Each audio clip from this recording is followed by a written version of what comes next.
Matter जो है वो सामने आया था इसी तरीके का, सफाई कर्मचारियों के शोषण का, इसरो से रिलेटेड था वो, थोड़ा उस पर भी अगर आप प्रकाश डाल दें तो। देखा जी, इसरो वाली लड़ाई काफी लंबी चली जी। और काफी दुख भी हो रहा है कि ISRO, Indian space research organisation जो है, जो 1 साल पहले ही चंद्रयान 3 आसमान में हमारे ब्रह्मांड में भेजा था जी। और वो टेक्नोलॉजी का उपयोग मानव जीवन के लिए करने की जो घोषणा की थी, किंतु अहमदाबाद इसरो के अंदर काम करते 50 सफाई कर्मचारी को आज से 2 साल पहले ठेकेदार और उनके जो मुख्य अधिकारी है, उन्होंने उनके साथ जातिगत भेदभाव रख के उन पे काम करने का दबाव किया। बोला कि आपको 780 रुपये मुफ्त का नहीं दे रहे, आपको सफाई के साथ साथ आपको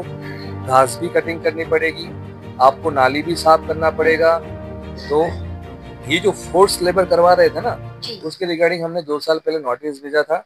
इसरो के चेयरमैन सोमनाथ जी को,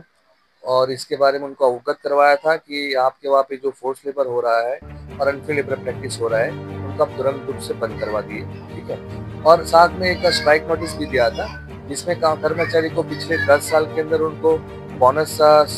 जो नहीं मिल रहा था, उनको न्यूनतम वेतन अदा नहीं किया जा रहा था, उनका कड़ा शोषण किया जा रहा था, उनको सेफ्टी गियर्स वगैरह नहीं दिया जा रहा था। तो ये छोटे मोटे मांगों को लेकर जो हमने डिमांड रेज किया था ना, तो हम तो चाहते थे कि लेबर कमिश्नर इसका कंसिलेशन करके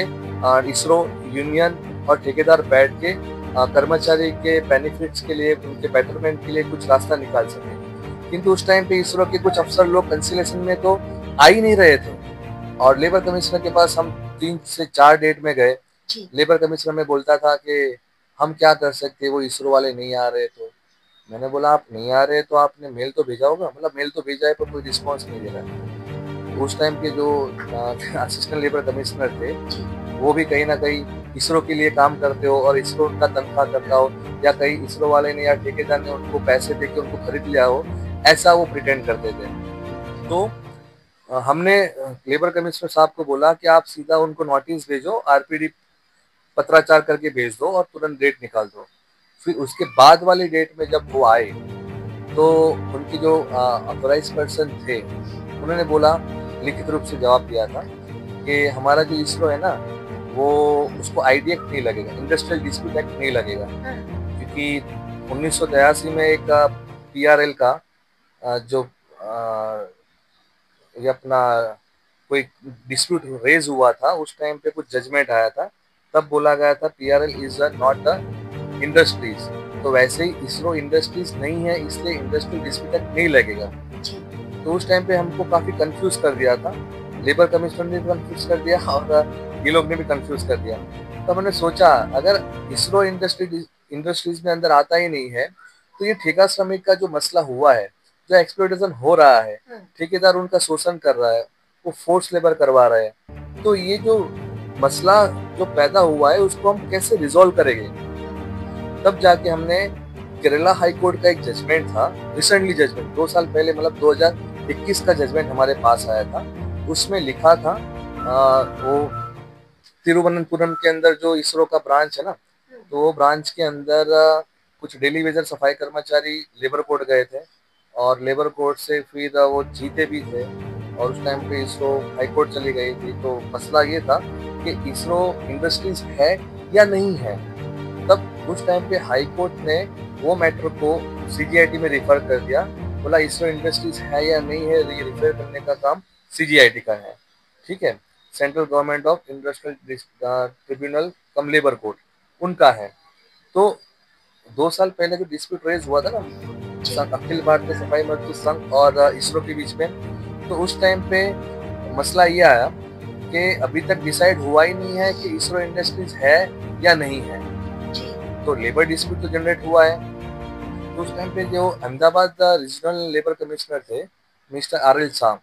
उन्होंने काफी लेबर के प्रति संवेदना बताते हुए काफी सहयोग किया, और जो ड्यूरिंग द स्ट्राइक का नोटिस दिया था, और वो नोटिस के दौरान ही, कंसिलेशन प्रोसेस के दौरान ही, कुछ 3 सफाई कर्मचारी को गैर कानूनी रूप से निष्कासित किया था। तो जो निष्कासित किए गए सफाई कर्मचारी को वापस लेने के लिए हमने जो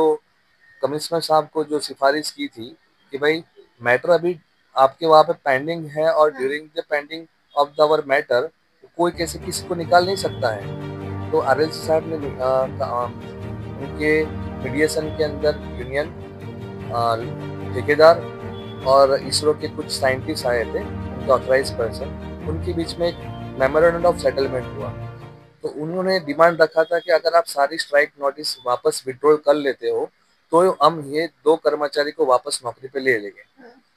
उस टाइम पे सिचुएशन ऐसा था कि सबसे पहले ये गरीब सफाई कर्मचारी का हर महीने का जो रोजी रोटी है वो चालू हो जाए, इसलिए हमने वो एमओएस के अंदर सेटलमेंट किया, विड्रॉल मैटर विड्रॉल कर दिया और उस कर्मचारी को वापस लेने के लिए इसरो के ऑथोराइज पर्सन ने 15 दिन का टाइम मिला उनके हायर ऑथोराइज, मतलब उनके जो डायरेक्टर है उनकी परमिशन लेने के लिए। पर वो 15 दिन वैसे ही बीत गए, ऊपर से और 2 महीने बीत गए, फिर भी डायरेक्टर साहब ने ये दोनों कर्मचारी 3 कर्मचारी को वापस नहीं लिया। उस टाइम पे हमारे पास ये तो अच्छा है कि भारतवर्ष के अंदर राष्ट्रीय सफाई कर्मचारी आयोग बना है।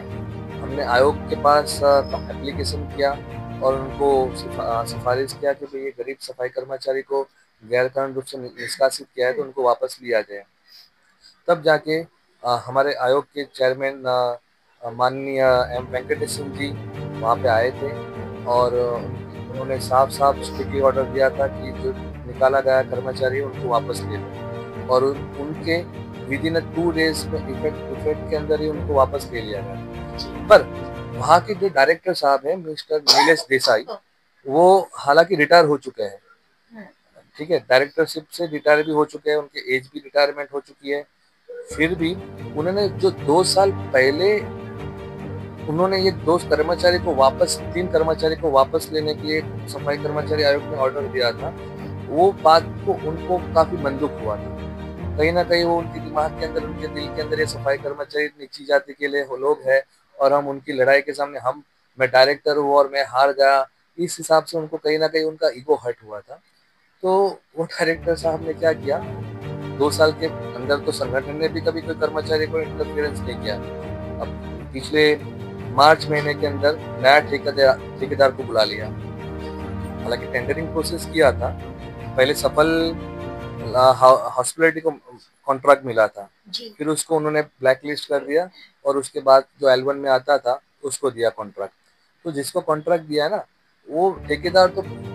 सबके पास उनके वो घर से तो कर्मचारी लेके आएगा नहीं, वहाँ पे जो ऑलरेडी काम कर रहे वही कर्मचारी के पास काम करवाएगा। पर डायरेक्टर साहब के निर्देश अनुसार वो 12 ठेका श्रमिक जो अखिल भारतीय सफाई मजदूर संघ के साथ जुड़े हैं और खास करके वाल्मीकि समाज के हैं, तो उन्होंने क्या किया, ये वाल्मीकि समाज के 12 सफाई कर्मचारी को दूसरे दिन निकाल दिया और अन्य सवर्ण समाज के जैसे ठाकुर है, देवी पूजक समाज के लोग हैं, वैसे लोगों को उन्होंने भर्ती कर दिया।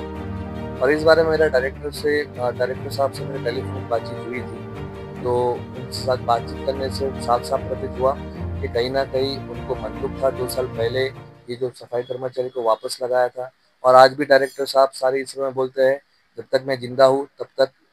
दिल्ली से या सेंट्रल से कोई भी मिनिस्टर का भी फोन आया जाए, किसी का भी सिफारिश आ जाए, पर मैं 12 ठेका श्रमिक को वापस नहीं लूंगा, वापस नहीं आने दूंगा। मैं देखता हूँ उनका यूनियन लीडर, उनका यूनियन उनको कैसे न्याय दिलाता है। तो इस तरह की मानसिकता वाले ये साइंटिस्ट जो होते हैं ना, इस तरह की मानसिकता दर्शाते हमें काफी शर्म आती है। एक तरफ आप आसमान में मतलब चंद्रयान 3 भेज रहे हो और एक साइड आप सफाई कर्मचारी का शोषण कर रहे हो और आपके अंदर ह्यूमैनिटी नाम की जो चीज होनी चाहिए वो सदंतर खत्म हो गई है। ये देख के मुझे काफी दुख हुआ। फिलहाल उनके लिए संघर्ष जारी है। मैंने डायरेक्टर साहब को रिक्वेस्ट भी किया है, अगर हम सफाई कर्मचारी से या संगठन से कुछ गलती हो गई उसके लिए मैंने उनसे माफी भी मांगने की कोशिश की। मैं उनसे फेस टू फेस मिलने की भी, उनके साथ मीटिंग करने की भी सिफारिश की है, पर हालांकि वो मीटिंग के लिए कोई दिलचस्पी नहीं दिखा रहे। अगर मैं एक बार और कोशिश करूंगा, अगर फिर भी उन्होंने मेरी बात हमारे साथ मीटिंग नहीं किया, यूनियन के साथ नेगोशिएट नहीं किया, तो फिर जो कानून में प्रावधान है, कोर्ट के दरवाजे खुले हैं, सफाई कर्मचारी आयोग है, हमारे यूनियन के पैटर्न है, हमारे देश के माननीय कानून मंत्री अर्जुन मेघवाल जी है, कंसर्न लेबर मिनिस्ट्री है, हमारे प्रधानमंत्री जी है, हमारे गृह मंत्री जी है, तो सबके सबको ये डायरेक्टर की तो ऑर्थोडॉक्स टाइप की जो मेंटलिटी ना, जो जो बड़ा शोषण कर रही है सफाई कर्मचारी का, उसके बारे में उनको बताऊंगा। और मुझे संपूर्ण रूप से विश्वास है कि भले ही ये देश के अंदर अधिकारी भ्रष्टाचार करके या फिर कुछ मानसिकता रख के वंचित समुदाय के लोगों का शोषण कर रहे हैं, पर देश में न्यायपालिका अभी भी जिंदा है और न्याय जरूर मिलेगा। संघर्ष जारी है